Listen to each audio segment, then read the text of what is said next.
سامعین حضرات، پیش خدمت ہے ایک مختصر سفر نامہ جس کا عنوان ہے گھر سے آنگن تک، تحریر اور آواز ڈاکٹر اختر حسین آخون، صدر شعبہ Urdu government degree college Toda.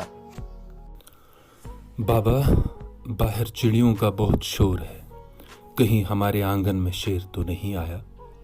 ہبا کی آواز پر سمیر باہر نکلتا ہے تو اسے بیٹی کی بات کا عینی مشاہدہ ہو جاتا ہے کہ واقعی درختوں کی شاخوں پر ہر طرف پرندوں نے شور مچا رکھا ہے۔ دور دور تک انسانی آواز خاموش تھی۔ ایسا محسوس ہو رہا تھا کہ قدرت نے انسان سے گویائی چھین کر پرندوں کو عطا کی ہو اور وہ بلند آواز سے اپنی آزادی کا شکرانہ ادا کر رہے ہوں۔ آنگن میں شیر تو نہیں تھا، لیکن پوری بستی میں سناٹا تھا۔ یا الہی، یہ ماجرا کیا ہے؟ سمیر بے ترتیب دل کی دھڑکنوں اور کپ کپاتے ہونٹوں سے واپس کمرے میں جاتا ہے۔ بابا، خیریت ہے؟ بیٹا، خیریت تو ہے، لگتا ہے شاید کوئی نیا قانون نافذ ہوا ہے، اس لیے محلے میں انسانوں کی آمد و رفت نہیں ہے۔ بیٹا، ذرا ٹی وی آن کرو، شاید خبروں سے کچھ معلومات حاصل ہو۔ ٹی وی سکرین پر پہلی خبر آ جاتی ہے کہ ایک بیماری ہے کرونا کے نام سے، جو وبائی شکل اختیار کر کے گلوبل ولیج کو اپنی آغوش میں لے رہی ہے۔ اہل نظر اسے اللہ کا عذاب کہتے ہیں، ٹھیک اسی طرح جس طرح اللہ نے طوفان نوح میں تمام انسانوں کو لاک ڈاؤن کر کے ہر بھاگنے والے راستے کو منقطع کر کے اپنے عذاب کا مزہ چکھایا تھا۔ آج کرونا نے گھڑی کی سوئیاں پیچھے کی طرف گھما کے اس عذاب کی یاد دہانی کرائی۔ آج کسی انسان کے بنائے ہوئے قانون کو توڑنے یا ان سے بغاوت کرنے پر لاک ڈاؤن نہیں تھا، بلکہ آج قدرت نے انسان کو اپنے گھمنڈ، غرور اور تکبر میں آ کر نظام عدل کو برباد کرنے کی پاداش میں محصور کر لیا ہے۔ یہ قدرت کا لاک ڈاؤن ہے بیٹا، جو عذاب کی شکل اختیار کرتا جا رہا ہے۔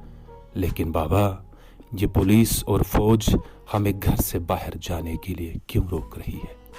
بیٹا، پولیس اور فوج اپنی جان ہتھیلی پر رکھ کے آپ کی جان کی حفاظت کے لیے آپ کو روک رہی ہے۔ یہ ان کا احسان ہے جو آپ کی زندگی کو پہرا دے رہے ہیں۔ اس وقت حکومت کا تعاون کرنا ہمارا اخلاقی فرض ہے۔ اب یہاں ہر انسان موت کو اپنی باہوں میں لے کر گھوم رہا ہے۔ اب تو بچنے کا ایک ہی طریقہ ہے کہ زندگی کو گھر سے گھر تک یا گھر سے آنگن تک محدود کیا جائے۔ وہ کسی نے کہا تھا کہ میں مرتے مرتے بچ گیا، لیکن اب ایسا محسوس ہو رہا ہے کہ بچتے بچتے مر جاؤ گے۔ بابا، اب تو ایسا محسوس ہو رہا ہے کہ وقت رک سا گیا ہے۔ ہاں بیٹا، یہ جو کچھ ہو رہا ہے، انسان کی آنکھ صرف اس کا ظاہر دیکھ سکتی ہے۔ ہو سکتا ہے آنے والے وقت میں قدرت نے دنیا کو آسمانی کتابوں کے ذریعے ایک نئی تہذیب، ایک نئی سیاسی، سماجی، معاشرتی اور اقتصادی سوچ عطا کرنی ہو۔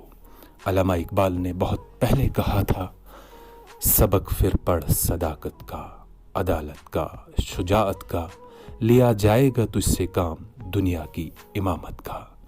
بابا، انسان تو چاند اور مریخ پر بستی بسانے کا دعویٰ کر رہا ہے۔